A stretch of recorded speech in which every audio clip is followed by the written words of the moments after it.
Hello बच्चों, आज की इस वीडियो में हम देखते हैं कि परमानेंट स्लाइड कैसे बनाई जाती है। आप जब बीएससी में एडमिशन लेते हैं तब से फर्स्ट ईयर से शुरू हो जाता है स्लाइड बनाने का काम और एमएससी तक चलता है और ये हमेशा प्रैक्टिकल्स में भी काम आता है। तो आपको ये पता होना चाहिए कि स्लाइड कैसे बनाई जाती है। तो स्लाइड बनाने के लिए हम देखते हैं कि स्लाइड कितने तरह की होती है। सबसे पहले हम बात करेंगे स्लाइड के प्रकार की। तो जो मेनली हमारी जो परमानेंट स्लाइड होती है वो होती है 3 तरह की होती है। वैसे तो और भी इनके कई सारे टाइप्स हैं, लेकिन जो मुख्य टाइप्स हैं वो 3 हैं। जो सबसे पहला टाइप है वो है टीएस, जो दूसरा है वो है एलएस, आपने इनके नाम भी सुने होंगे, और जो तीसरा है वो है डब्ल्यूएम। इनकी फुल फॉर्म के बारे में पता होना चाहिए हमें, तो इनकी फुल फॉर्म देखते हैं क्या क्या है। टीएस की फुल फॉर्म है यहाँ पर ट्रांसवर्स सेक्शन,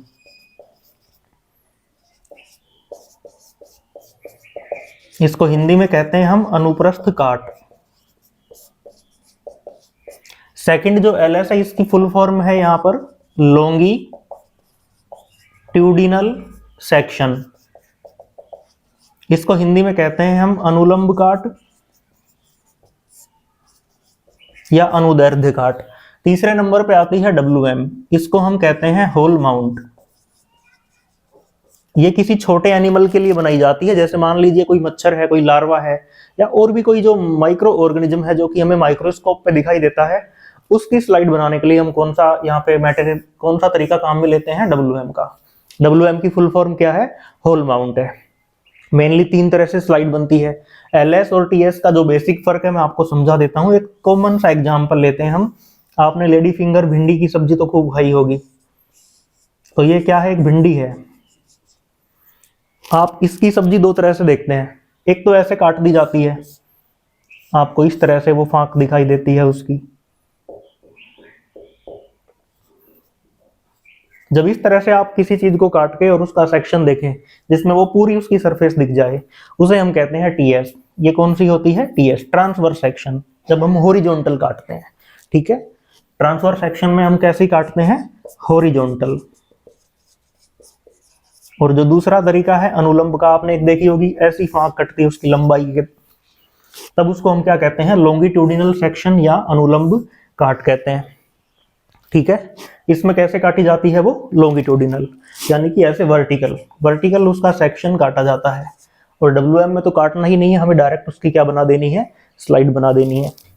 तो यहां पर हम देखते हैं कि अब स्लाइड बनाने का तरीका क्या है।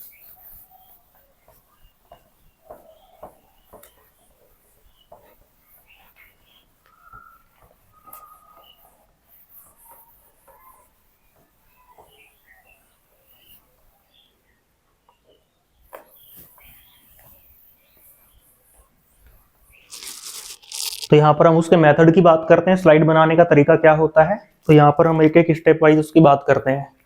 आपको जिस मटेरियल की स्लाइड बनानी है, सबसे पहले हम उसे क्या करते हैं, कलेक्ट करते हैं। तो जो पहला स्टेप जो हो जाएगा वो क्या हो जाएगा, कलेक्शन, कलेक्शन ऑफ मटेरियल। ठीक है, अभी कैसे करते हैं हम कि जिस रिसोर्स में वो पाया जाता है, जहां पर वो पाया जाता है, वहां से हम उसको कलेक्ट कर लेंगे। या तो ये कोई पार्ट हो सकता है, उसका ऑर्गन हो सकता है।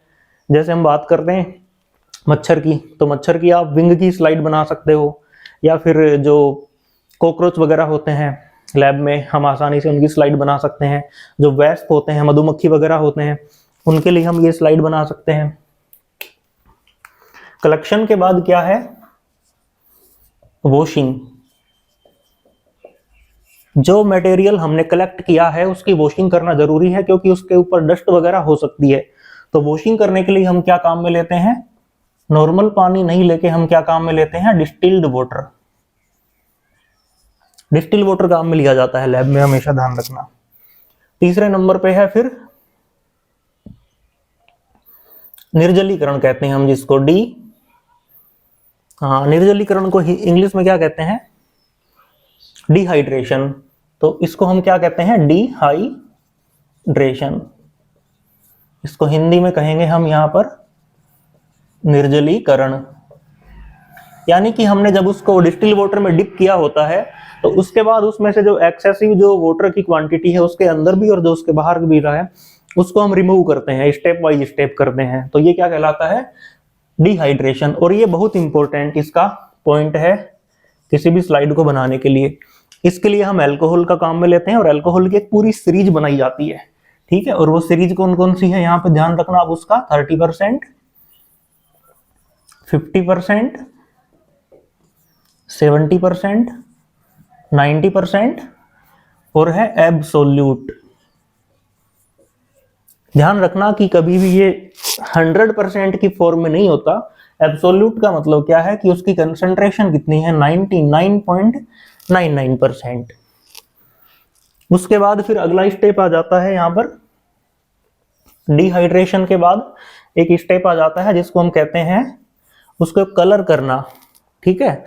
और यहाँ पर हम कलर करने के लिए, क्योंकि वो वैसा होता है ट्रांसपेरेंट सा होता है तो दिखाई नहीं देता है, तो उसको हम कलर करते हैं। और कलर करने के लिए यहाँ पर मेनली हम क्या काम में लेते हैं, बोटनी में आप सैफरनिन काम में लेते हो और जूलॉजी में आप क्या काम में लेते हो, जो सबसे ज्यादा जो काम में आने वाला जो केमिकल है वो क्या है, इयोसिन है। 5वें नंबर पे हम क्या करते हैं, उसे जाइलिन से गुजारते हैं। 6ठे नंबर पे उसे क्या करते हैं, माउंटिंग करते हैं। और फिर हमारी स्लाइड बन के क्या हो जाती है, तैयार हो जाती है। तो यहाँ पर देखते हैं सबसे पहले हमें क्या करना है। आपको स्लाइड बनाने के लिए यहाँ पर वॉच ग्लोव्स की आवश्यकता पड़ती है। वॉच ग्लोव्स में हम उन केमिकल्स को रखते हैं भर के ऐसे, और उसके वो हम जैसे अल्कोहल है तो उसको कवर भी करके रखते हैं, वाटर वगैरह को भी, ताकि उसके ऊपर डस्ट नहीं जाए और वो वेपराइज नहीं हो, उड़े नहीं। तो यहाँ पर हम देखते हैं स्टेप बाय स्टेप क्या करते हैं। जैसे मान लीजिए ये आपके पास कोई क्या है, एक सैंपल है। ये क्या है, वो सैंपल है, वो मटेरियल है जिसकी आपको क्या बनानी है, स्लाइड बनानी है। तो सबसे पहले हम क्या करेंगे, हम उसे डिस्टिल वाटर में रखेंगे। और कितनी देर रखते हैं, लगभग 3 से लेकर 5 मिनट। सबसे पहले हमने किस में रख दिया, डिस्टिल वाटर में रख दिया। डिस्टिल वाटर में से निकालेंगे और ट्रांसफर करने के लिए आपको हमेशा काम में क्या लेनी है, ब्रश। कई सारे बच्चे यहाँ पर फोर्सेप यानी कि चिमटी काम में लेते हैं उसे ट्रांसफर करने के लिए, वो तरीका गलत है, मटेरियल डैमेज हो जाता है। तो आपको सॉफ्ट ब्रश यहाँ पे यूज करनी है। सबसे पहले किस में रखा आपने, डिस्टिल वाटर में। डिस्टिल वाटर से निकाल के फिर हम उसे क्या करेंगे, डिहाइड्रेट करेंगे, निर्जलीकरण करेंगे। और इसके लिए हम पूरी अल्कोहलिक सीरीज से गुजारते हैं।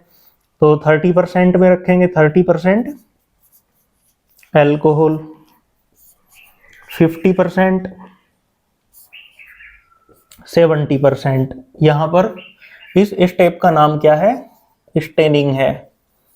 जो हम कलर करना बोल रहे थे उस स्टेप का नाम क्या है, स्टेनिंग है। 70% के बाद हम क्या करेंगे, अब उसे स्टेन करेंगे।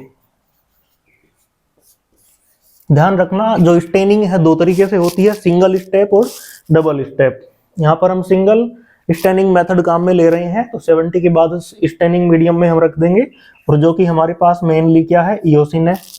इयोसिन टिश्यूज या ऑर्गन्स या फिर एनिमल्स के लिए काम में लिया जाता है। अगर आपको सेल ऑर्गेनेल्स देखने हो तो हिमेटोक्सिलिन काम में लिया जाता है।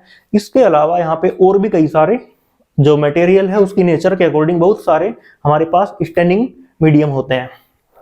तो यहाँ पर हमने जैसे क्या काम में लिया है, इयोसिन। ये एक लाल रंग का सा होता है और आपको इसे डाइल्यूट करके डालना होता है, ना कि उसको कंसंट्रेटेड फॉर्म में। स्टेनिंग के बाद हम क्या करेंगे, फिर उसमें उसको 90% अल्कोहल से ट्रीट करेंगे और उसके बाद क्या करेंगे, एब्सोल्यूट से।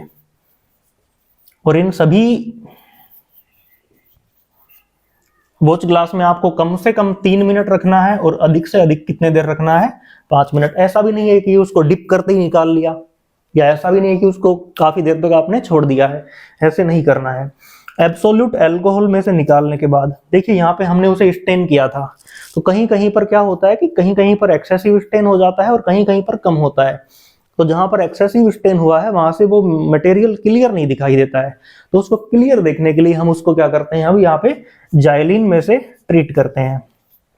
ठीक है, जाइलिन में रखेंगे वही वॉच ग्लास में 3 से लेके 5 मिनट के बीच में। और उसके बाद जो सबसे इंपॉर्टेंट जो है वो स्टेप आता है जिसको हम कहते हैं माउंटिंग। अगर आपको माउंटिंग ठीक से करनी आ गई तो आपकी स्लाइड अच्छी बनेगी, और आपकी माउंटिंग अच्छी नहीं बनी, माउंट आपसे अच्छे से नहीं हुआ, तो आपकी पूरी मेहनत यहाँ की खराब चली जाती है। तो माउंट करने का एक स्पेशल तरीका होता है, मैं आपको बताता हूँ। जैसे मान लीजिए आपके पास ये स्लाइड है, एक प्लेन स्लाइड होती है, आपको क्या करना है, उसके ऊपर मटेरियल को रखना है। जैसे आपने मटेरियल रख दिया, अब आपके पास एक जार में होता है डीपीएक्स। माउंट करने के लिए हम क्या काम में लेते हैं, डीपीएक्स। ये एक गोंद होता है एक तरह का, जो कि प्रिजर्वेटिव नेचर का होता है, तो इससे मटेरियल खराब भी नहीं होता है और वो स्लाइड भी हमारी परमानेंट अच्छी बनके तैयार हो जाती है। नॉर्मल गोंद काम में नहीं लेते हैं, ठीक है। तो आपने उसके ऊपर मटेरियल को रखा। अब मटेरियल रखने के बाद आपको उस पर क्या डालना है, डीपीएक्स डालना है। डीपीएक्स इतना डालना है कि वो मटेरियल अच्छे से उसके अंदर समा जाए। कम भी नहीं डालना है, ज्यादा भी नहीं डालना है, हमें इतना डालना है कि वो अच्छे से कवर स्लिप उसके ऊपर रखी जाए, कम भी नहीं पड़े और ज्यादा भी नहीं हो। डीपीएक्स भी आपने डाल दिया। अब यहाँ पर क्या होता है कि कई बार इसमें बबल्स आ जाते हैं। बबल्स आ जाते हैं तो हमें क्या करना है, एक निडल, जो बारीक निडल होती है, उसकी हेल्प से ऐसे करके साइड में करके उसको निकाल देंगे। जैसे आप मोबाइल पे आप लगाते हो ग्लास को, तो बबल्स आते हैं तो उनको साइड में ऐसे निकाल देते हैं। तो ऐसे यहाँ पर बबल्स निकालने बहुत जरूरी है, नहीं आपके बबल्स आपके मटेरियल के ऊपर आ जाते हैं।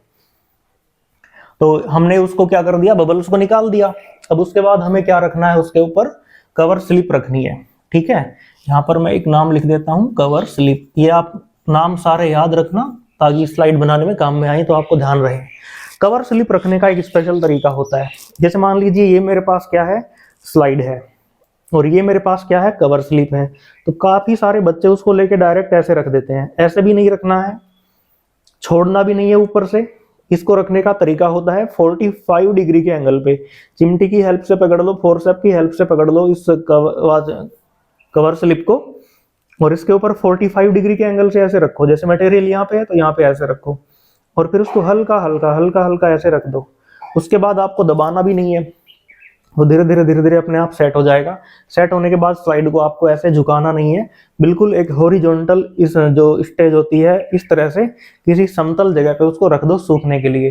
24 से 48 घंटे में कभी कभी, और उससे ज्यादा समय में अच्छी तरह से सूख के तैयार हो जाती है। काफी बार इसको गर्म भी किया जाता है अच्छे से, उसको बनाने के लिए अलग अलग तरीके होते हैं। तो इस प्रोसेस को हम क्या बोलते हैं, माउंटिंग।